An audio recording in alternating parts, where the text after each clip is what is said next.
readingni oshirish bo'yicha zo'r narsa bor. Mana shu kitobda man sizlarga ulashaman. Men uni o'zim darslarimda o'quvchilarim bilan qo'llab ishlab kelamiz anchadan beri. O'quvchilarda sezilarli darajada o'sish bor. Endi amal qilganlarda, обязательно amal qilganlarda deb etib o'tib ketishim shart.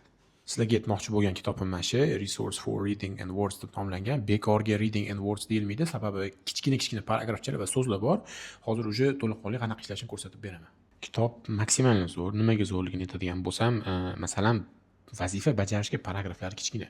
Paragraf kichkinaligi zo'r, ko'cha tilida aytganda duxo olmaydi. Ya'ni kod reading passage o'zi bo'ladigan bo'lsa, ba'zida odam qilgisi kelmaydi. Kichkina bo'lsa, odam hech hayiqmasdan bemalol yondashi mumkin. Bu asosiy foydalardan bittasi. Keyingisi, shu yerdagi vocabularylar berilgan va ularga oddiyroq qilib definition berilgan. Hammamiz yaxshi bilamiz, so'zlarni tarjimasini yodlagandan ko'ra, ularni definitionni tushunib olgandan keyin yodlash ham oson, keyinchalik ishlatish ham oson. Keyingisi uje exerciselar beriladi. Exerciselarda mana shu bo'sh gaplarga biz ma'mutdagi deylik high level vocabni olib, moslashtirib, shu grammatik strukturasi bo'yicha moslashtirib qo'yib chiqishimiz kerak.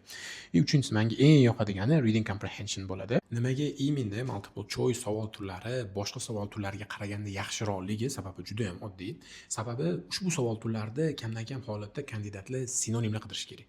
Sinonim qidirmaydi degani shu so'zlarni tekstiga qanaqa bir paraphrase variantlari yoki tekstni o'zini maksimal to'g'ri tushunib, keyin vazifani qilishga to'g'ri keladi. Bu narsa ancha ko'proq tushunish, analiz qilish, fahmlashga olib keladi va shuni muntazam qilib yurish bilan o'quvchilar ko'pincha ancha tezroq o'sadi.